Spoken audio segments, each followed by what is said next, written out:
Hi, my name's Jenny from ACT-NRM. I'm the Regional Agricultural Land Care Facilitator. We're here this morning with Robin and John Ives on Talaheni to give you a virtual tour of their magnificent place. There's a choir of woodland birds around us, all the native grasses in full power, and it's a beautiful morning. Very good, Jenny. Come on, let's go. Come on, Walker.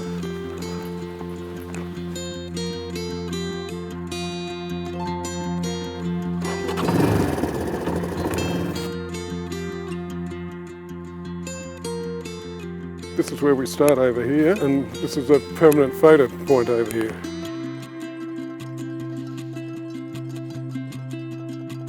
This is the spot where I normally start the field days and that we have. And the reason I do so is this is a permanent photographic point here.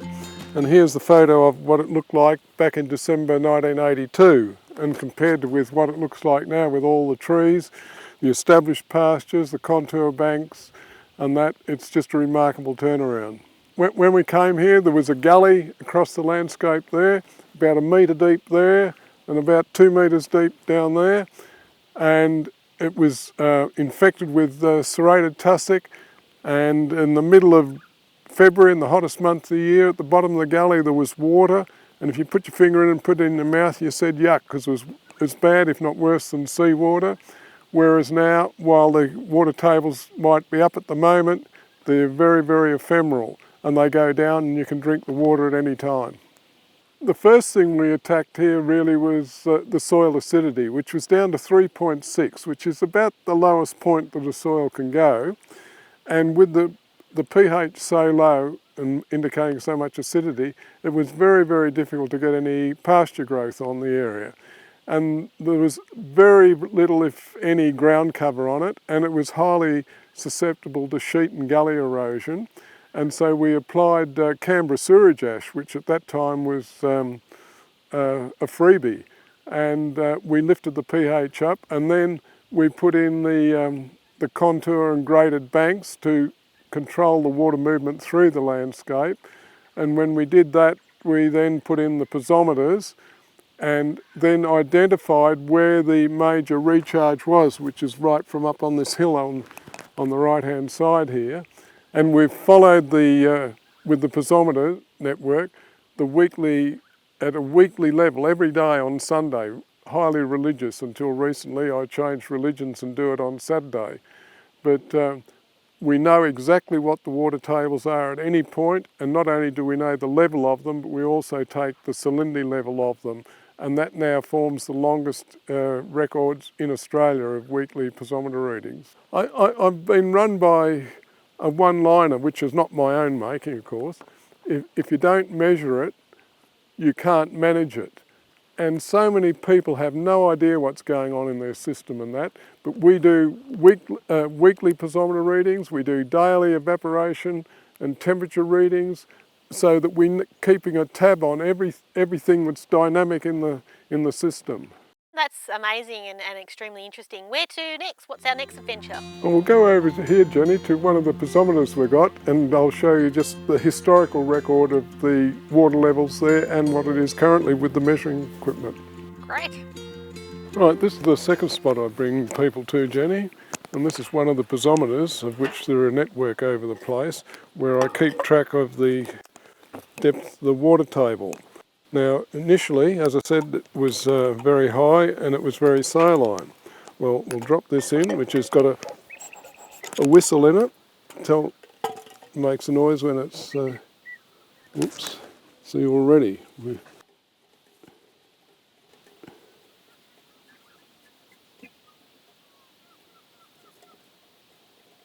That's about it.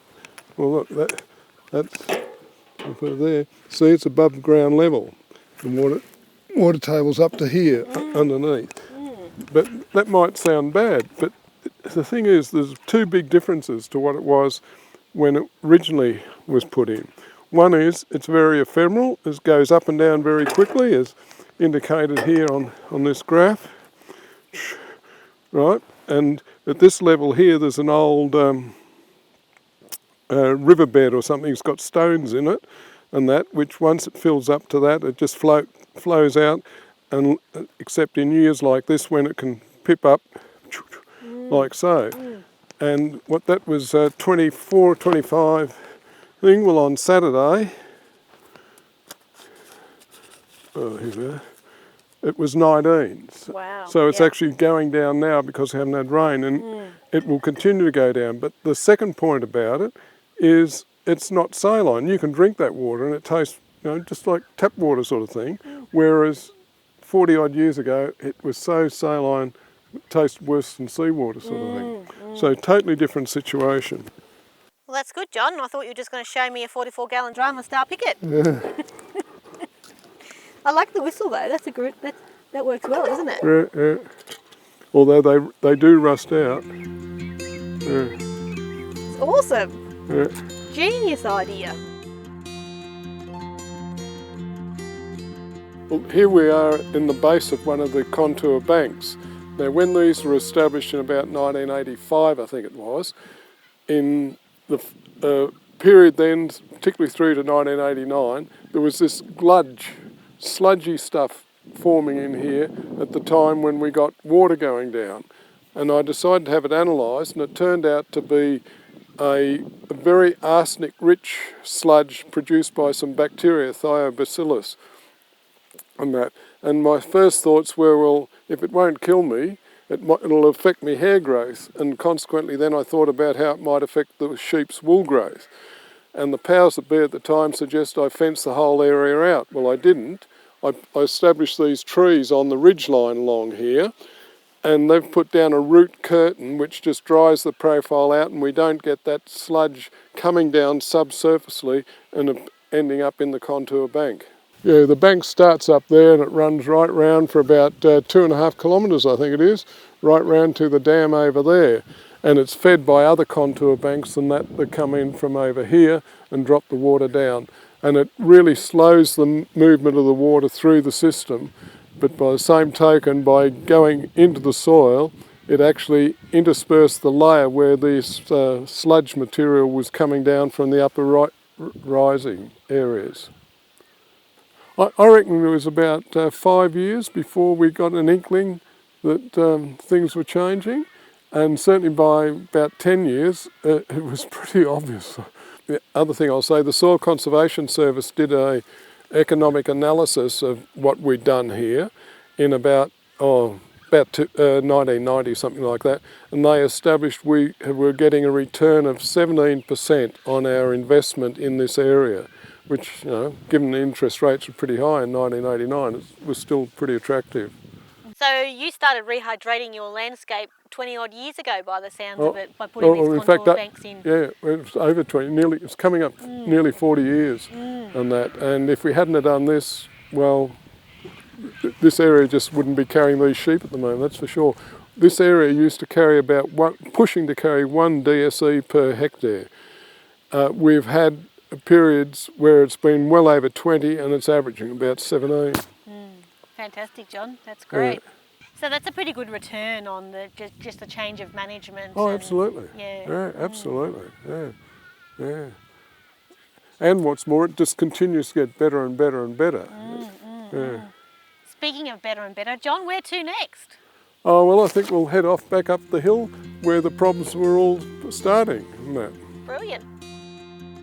Well, here, Jen, we have a very mature red box tree, which prior to putting this fence around, whenever sheep were in this paddock, they go from the dam down there to this tree and camp here basically through all the hot weather before they went out grazing. And the tree was starting to die, as indicated by the underlimbs there. The whole thing was, on its way out. Wow. So one weekend, son and I put this fence around it. That would be, 30 years ago? And we've now planted some more trees in there, and that particular tree is well and truly healthy. Yeah. And to add a bit to it, we actually constructed a nesting box, which you can see up there. Yeah, I can see, John. Yeah. I don't think any... the native species have been a bit choosy, put it that way. It didn't quite meet their criteria. Yeah, right. It's fantastic. Red box, is it, John? Yeah, that's right. Red box. Eucalyptus polyanthumus. Yeah, that's right. Yep. Beautiful. Yeah. There's another little bird on that one here. Very little fella. I think it's a, Is it a padlock? Thornbill maybe? Or thornbill, yellow rump Could thornbill? be yellow rump thornbill, Well, this is all about this tree. Now we'll head off to these couple of other sites I've got up here. Great.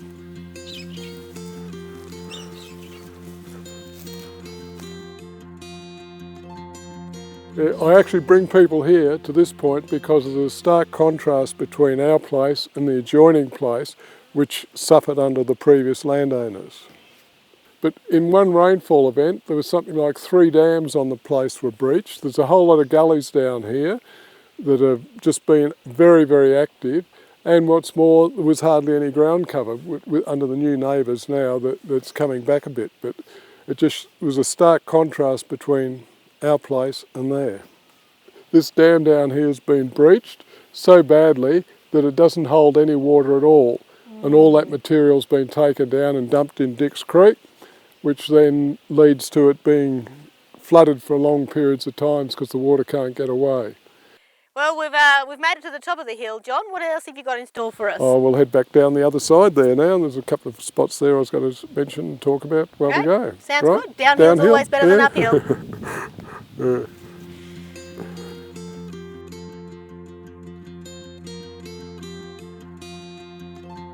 This is the site where one of the sites where we actually measure runoff. And we have this ruler here, which we go down, and we have a wire which is put in at the level of the spill point out of the dam. And then I measure how far it is from the wire to the water level. That's about 555 millimetres there. And I measure this every week, plus every time there's a rainfall event of 25 millimetres or more. And I've got an Excel spreadsheet with the formula for calculating from an asymmetric ellipsoid surface, and it tells me how much runoff there's been, what percentage. Well, initially we were getting 30 to 40% runoff on average for events over 25 millimetres. It's now down around 10-12%, and that's due largely to the increase in soil carbon and better ground cover. The theory is the vegetation and the ground cover that's now on the hill is sending that rain and that water down into the soil profile. Holding a lot more than what it used to. Using it, sending it down into the profile, and then it moves underground that's right. and then it pops out the bottom in spring. That's right. And it holds more here too, because I'm not saying this specifically here. I don't know because I haven't measured it. But in an overall thing, increase in soil carbon, more than doubling, it's gonna increases the soil water holding capacity. Retention, that's right, yeah. There's just one example. If you didn't know what your runoff was, how much, because to me, water going off the property through runoff is like having a bank account that someone's delving into and taking money out of. And I've developed a program called Water Bank, where each of the attributes that I measure about the water cycle is attributed to a financial dollar thing. Figure. Like to me, it's like taxation. Runoff's like taxation. I'm just interested in how effective these shelter belts are in providing better conditions and that for livestock and all that sort of thing. I actually measured the temperature, I forget how many, 10 metre intervals all the way down this slope here. And what I'm seeking to do is establish what the role of the shelter belt has in making it warmer in winter. So next winter or the winter after, I'll have thermometers in there at the designated spots, and I'll have thermometers out here, a distant 10 metres out or something like that, and measure the difference from the shelter belt and also down the slope. Yeah, that structure with all those trees planted at right angles to the prevailing winds, that's what it's about. And also now the LLS New South Wales are interested in what the difference in soil temperature is. I'm just doing aerial temperature, but they're providing me with the means now of measuring the soil temperature on different aspects, different slopes and that, like along these shelter belts. Well, that's it, Jenny. We've seen all the sites now, and I think it'll make a pretty good video for people to understand. Unfortunately, they couldn't come, but the video will be the alternative. Yeah, But look, thanks John and Robin. We've had a great morning. Hope you've all enjoyed the virtual tour this morning. It's been wonderful out here and it's a pleasure to share it with you all.